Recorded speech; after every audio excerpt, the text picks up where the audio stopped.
siap untuk menuju ke arah game yang pertama. Dan gua ingetin buat kalian biar nontonnya makin seru, biar kalian ngeblend sensasinya dengan para caster dan juga para player. Jangan lupa untuk siapin Fruity, Sosro, dan Thalia. Are you ready?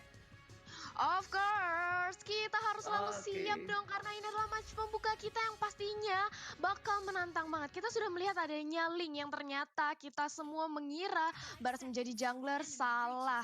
Tapi langsung aja ini kita Ranger Mars bersama Profesor KB, kita terjun ke Land of Dawn di game yang pertama antara RRQ melawan Geek Fam.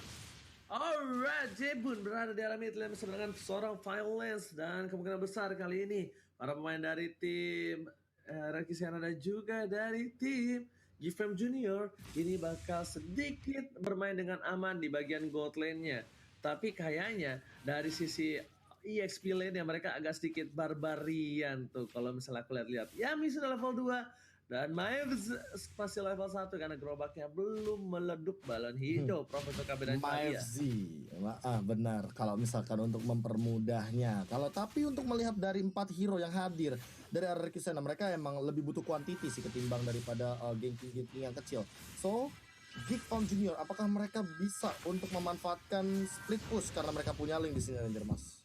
Oke, tapi kali ini lihat di arah bottom lane Pakuito mendominasi dari seorang Uzumaris dan bahkan Pakuito yang memiliki level 2 sama dengan seorang Xbox-nya. Tapi lihat Banana kali ini benar-benar menjadi pisang yang cukup nakal. Pressure yang diberikan cukup luar biasa. Bahkan Rapture sekalinya harus turun membantu posisi EXP lane-nya. Thalia silakan. Iya, sementara dari Uzumaris juga masih terus mencoba untuk mengamankan court buff-nya. Sementara dari Banana sudah mulai mencolok. Ini memang agak cukup sulit ya antara Xborg yang akan berhadapan langsung dengan seorang Banana. Tapi satu tetes darah terakhir hampir saja Uzumaris bisa menjadi first blood tapi masih bisa selamat. Sementara Hans menyicil ke arah seorang Violence, sudah ada sample soft blade tapi terlalu jauh. Masih ada flame shot. Sayang sekali langsung aja ditebeng oleh adanya Banana dan juga Blaze kali ini Ranger Emas. Oke, tadi sayang sekali tidak berhasil ditumbangin dan adalah keputusan yang tepat dari seorang Hans karena mengingat masih ada flicker dari seorang Violence. Tapi dari top lane sana dari seorang Maevs bakal bisa langsung saja di solo pick kalau sudah level 4. Dan ini cukup berbahaya karena kita lihat Maevs ini punya level di bawah seorang Yami dan darahnya hanya seperempat. Lihat langsung di solo pick begitu saja, tapi ternyata one hit tidak berhasil. Sedangkan ada Hans di sana dengan Deviant Sword-nya satu hit terakhir tersebut telah didapatkan oleh tim Geek Fam Junior. Wow, keuntungan yang sangat baik bagi Geek dimana kali ini sudah menumbangkan Yami. Yang kita tahu Yami bakal ngeselin banget nantinya untuk menculik pergerakan dari Geek. Sementara sudah ada Violence mulai sekarang dicicil aja dan dioper langsung Federer untuk memukul mundur Rapture bersama dengan Vince di area belakang. Sementara Hans yang tadinya sibuk untuk mengambil gold shield sekarang langsung aja harus kembali pulang kali ini. Oke, Kalau tapi misalkan ternyata di menengok sana dari Geek Fam ya Ranger Emas ya, aku lebih concern terhadap hati-hati untuk teman-teman RRQ sana ketika mereka sendirian, karena farmingan Geek Fam itu bukan farmingan yang kayak turtle atau objektif kayak sekarang RRQ sana lakuin, tapi hero. Dia bakal farming dari kill hero. dan enak banget dengan adanya Jebun. Jujur aja dari seorang Hans melihat adanya seorang Jebun tidak menggunakan Purify, ini mungkin knock-up-nya sangatlah bisa mengganggu dan bahkan Wings by Wings bisa di cancel. Tapi melihat pergerakan dari arah Kisena, mereka benar-benar ngasih space waktu banget untuk seorang Flash mendapatkan farmingannya. Violence bakal coba dipasang, Deviant Sword digigit oleh Biter Lupa, dapat sampai tarik keluarga. Violence menjadi pilihan dan bahkan dapat 1 poin tambahan. Dan di sini Rapture hampir saja tertumbangin dan Jebun masih selamat dengan seperempat darahnya. Tapi Mountain Shocker dibuka, bukan Mountain Shocker, dan berhasil mendapatkan Little Wonder di arah bottom lane. Thalia. Yes, berhasil untuk mengamankan Little Wonder tapi langsung aja dihapuskan begitu saja oleh seorang Banana. Sementara Vince masih gak ingin bergerak berhadapan 1v1 situation bersama Jibun. Hati-hati, Linknya udah mulai bandel mendominasi jungle dari RRQ. Langsung aja ditonjok mundur oleh Banana, sedikit taunting. Tapi kita akan melihat sebentar lagi bakal ada Turtle yang nampaknya akan menjadi perebutan. Karena di menit keempat kali ini networknya masih sama banget antara RRQ dan juga Geek di sini.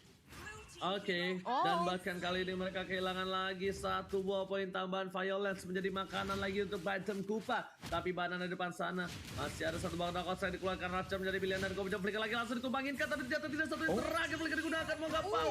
Dan bahkan dari Banana sendiri masih menunggu Desja. Satu bola sisa ini apakah flicker? Oh my god, Uzumaris Naruto. Apa yang terjadi flicker karena yang salah? Nggak ada yang lihat bosku. Dan Jebun membuka Feder Estate masuk ke arah belakang dan bahkan tentu diamankan dengan satu baret retribusi meninggalkan satu buah link tanpa blue buff kali ini bisa saja diamankan dari para pasukan Kickpop Junior. Hampir yes, adalah tapi kata yang sementara cocok tuh. Iya, iya, silakan. Ada itu kata tadi yang cocok. flame shotnya Iya, nyaris gimana, banget Talia? berhasil untuk men-take down, tapi sayang sekali masih bisa kembali ya dari seorang Xbox yang padahal dia belum mempunyai immortal.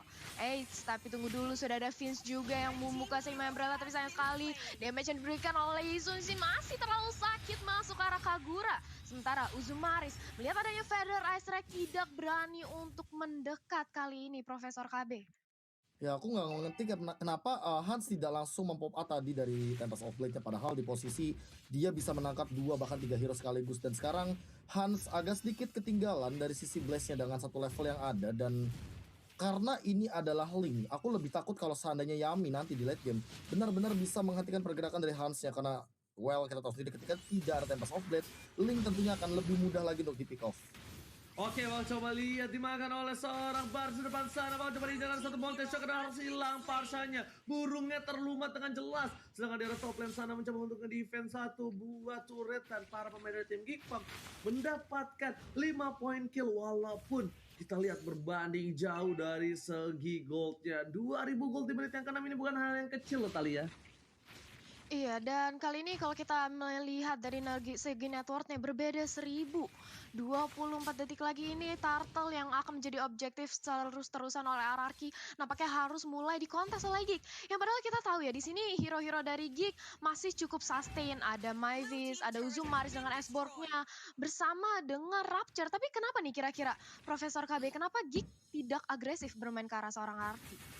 Iya, kalau misalkan kita menengok ada hadirnya Rafael atau Violence di menit yang ke-6 sekarang kayak udah Oh my punya satu ball god, favor. Flash! Dapetin 1 poin kill, Wow. tapi kali ini Hanset terbuat sangat beban. Bakal dipakai kali ini bebas sekali dari blue buff-nya. Pengen ngomong bebas sama blue buff jadi peblas. Ya kan, Retribution telah diamankan, berhasil coba dipaksa, flicker ke arah belakang, Raptor di depan sana, dan Link tanpa blue buff, bagaikan aku tanpa kamu. Fokus menuju ke arah Turtle, bakal coba didapatkan oleh tim RRQ Sena tanpa ada kontes sama sekali seperti Profesor KB. Iya, seperti yang tadi sempat Alia tanyakan juga, kenapa nggak bermain agresif? Violence, Rafaela. Oh, dicuri. Dicuri Raptor, Raptor. pencuri Turtle kali ini, Bottom Raptor. Kupa. Dan karena Blaze nggak punya Retribution kali ini, kehilangan satu buat Turtle. Permainannya yang luar biasa, Rapture. Ini Bottom aku yakin Kupa. nih. Abis ini Kupanya makan Royal Candid fix banget. Soalnya dia pinter banget untuk dapetin satu turtle. Dan bahkan dengan pergerakan seperti ini RRQ Sena seolah menjadi rugi. Karena apa? Karena udah mulai memasuki menit ke-9 nanti. Mereka harus ngumpul berlima. Sementara Giva mereka bisa split push di sini. Oke, betul sekali. Banana di depan sana, Flash dikeluarkan, hampir saja menumbangkan, tapi fans masih ada satu yang terakhir. Dua terakhir dikeluarkan, Raptor menjadi pilihan, langsung ditumbangkan dan dimakan begitu saja di arah mid lane. Bahkan Kaguranya pun gak bisa membantu pergerakan dari para seorang Raptor karena di sini Kaguranya sama sekali gak punya nyawa, sama sekali gak punya darah. Sedangkan Han mencuri kesempatan dalam kesepitan seperti para pemain yang melihat adanya potensial split push di arah top lane. Yes, di area mid lane terbuying time otomatis dari seorang Lee melihat adanya free space yang ada. Langsung merontokkan semua turret yang ada di top lane. Bahkan kali ini Jibun langsung nge-build ke arah Lightning Trenchant untuk makin menambah burst damage dari Feather Ice Strike-nya. Mountain Shocker di pop up memberi info apakah bakal ada yang bandel lagi ingin mencuri turret dari RRQ, tapi ternyata Yami yang di sisi top lane justru berusaha untuk membalaskan dendam, sementara Hans langsung mengusir dengan ada Templars of Blessed Way. Sudah datang juga seorang Violence yang langsung membantu pergerakannya di sini Ranger Emas. Oke, tapi ternyata VDS telah di pop up dan para pemain dari tim RRQ Sena nggak tahu ada keberadaan dari seorang Hans. Hans kali ini bakal berada di garis depan, nggak ada Tebus Outlet, nggak ada Purple Puff, memilih untuk mundur terlebih dahulu. Satu rumah bawah dari Dragon belum dikeluarkan dari Banana masih mau lebih. Dan bahkan immortality-nya harus pecah dari seorang Uzumaris. Melihat best data menuju ke arah top lane, para main dari tim Gifem bakal standby, bakal ada team fight, tapi ternyata mereka sadar mereka kekurangan dari segi power. Tidak ada Purple Buff dan memilih untuk retreat. Talia silakan. Yes, memilih untuk retreat tidak ingin terlalu mengambil resiko di sisi lain karena kita sudah melihat adanya Lord yang pertama sudah hadir kali ini di Land of Dawn. Otomatis kalau sampai seorang Kupa yang nakal tadi berhasil untuk mencuri lagi Lord yang kali ini bakal menjadi kesempatan momentum banget bagi Geek untuk mulai mengejar lagi dari segi network yang sudah tertinggal 3.000 di menit yang ke-10. Blast melihat hero-hero dari Geek sangat amat tebal langsung membuat Malefic Roar. Sementara itu kita melihat adanya Lord yang langsung diamani dengan mudah kali ini oleh RRQ Ranger Mas. Oke, dan kita lihat juga di mana dari segi itemnya Malefic Endless Battle dan sekarang kayaknya menuju ke arah Wind of Nature ya, WON atau enggak ya Demon Hunter Sword untuk bisa menumbangin seorang Baras itu sendiri. Tapi melihat damage yang sudah cukup untuk menumbangkan Baras perbandingan level yang cukup jauh, aku melihat kayaknya lebih ke arah Wind of Nature dari segi itemnya. Gimana Profesor KB yang terhormat?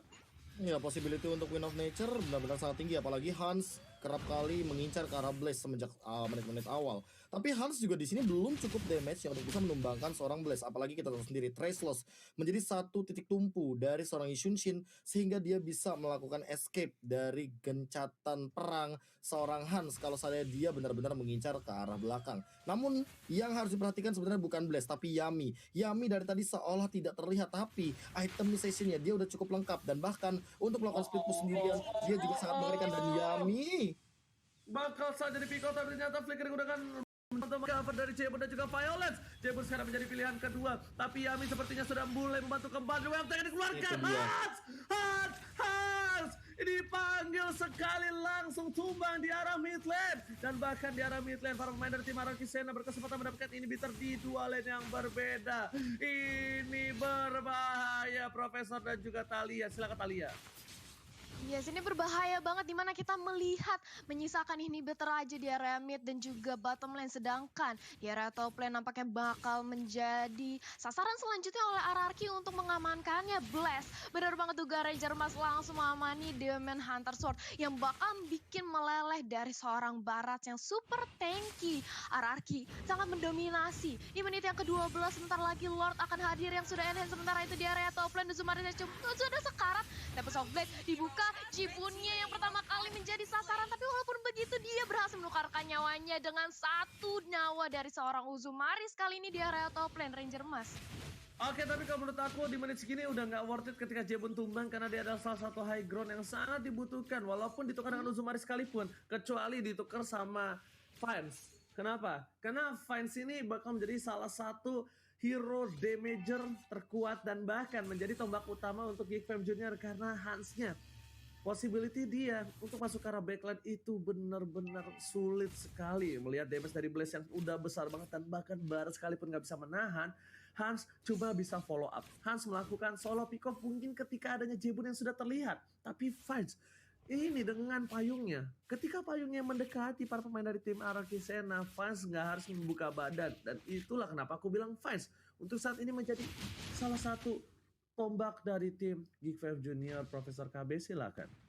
ya, seperti yang tadi aku bilang bahwa damage dari Hans juga masih belum cukup untuk menumbangkan seorang Blaze. Makanya dia tidak terlalu membutuhkan Wind of Nature, kecuali kalau dia mau go ke arah Immortality. Karena kita ngomongin soal late game, Vince benar banget dia bakal ada memiliki mungkin satu burst damage yang cukup mengganggu. Dan itu yang mungkin bakal jadi kelemahan dari Ishunshin di bagian late game. Ada coba team fight di arah Purple Buff dari tim Gifem juga nggak mau ngelepasin begitu aja, tapi ternyata lihat diturunkan dan bahkan Hansnya dapat sampai digunakan begitu saja. Maka masih mencoba dash ke arah belakang, tapi Rapture dan juga Magnizy mencoba untuk mengcover dengan cukup baik. Hans pun benar-benar tak berdaya, kehilangan Purple Buff-nya again and again. Talia. Yes, di sini Hans sudah kehilangan purple buff ya dan pemain dari Geek sudah cukup sekarat itu kenapa mereka harus kembali pulang. Sementara tadi ada sedikit flame shot yang sayang sekali tidak terkonek ke arah seorang Uzumaris maupun Vives. Padahal itu kalau kena bakal langsung menjadi instant kill. Tapi tunggu dulu, lihat di sisi top lane sudah ada Hans yang nampaknya mulai bandel ingin mendorong dan mencuri inhibitor turret di area atas. Tapi diketahui keberadaannya kali ini karena sudah ada Mountain Shocker juga yang langsung aja di pop up oleh seorang Blast kali ini. Silahkan Ranger Mas. Oke, satu kali panah dengan bukan basic attack pasifnya aja kena seperempat ke arah seorang Hans. Bayangin kalau semua pasif dari Blaze nyala ini bakal cukup berbahaya untuk menumbangkan seorang Hans di menit yang ke-14. Dan memasuki menit yang ke-14 kali ini, Violence di garis depan membuka vision, Banana flicker ke arah belakang. Hans bakal coba untuk menuju ke arah belakang dan ternyata Lord Zaman kena seorang Blaze dan lihat wombo combo combro. Violence masih bisa kabur. Di belakang sana Jay memberikan damage dan double kill dari seorang Blaze. Kali di Blaze menumbangkan seorang Uzumaris dan bahkan di sisi lain Linknya dikejar mau kemana nggak boleh pulang tapi ternyata Hans memang si pengumpat unggul kali ini dia berhasil mengumpat dengan baik dan bahkan bisa pulang tapi tanpa ada kawanan dari kawan-kawannya cuma bisa sendiri mempertahankan high ground yang bakal coba didorong masuk oleh arah Kisena Talia. Yes, menyisakan seorang Han sendiri mengandalkan hanya dari Temples of Blade untuk nge-clear dan menahan damage yang diberikan Lord. Tapi kali ini sudah datang bala bantuan, tapi lihat bagaimana seorang Ling langsung mendapatkan damage yang sangat sakit. Flame Shot di open juga, tapi teman-teman dari RRQ fokus ke arah objektif turret. Mencoba untuk mendobrak langsung ke area base-nya. Kali ini dari seorang Blaze, lihat Monster Kill bakal berhasil mendapatkan seorang Barat yang sangat sustain. Mencoba untuk double kill, berhasil dikantongi Kagura. Bicara untuk triple kill, Mania dari Uzumaris cukup sekarang tapi sayang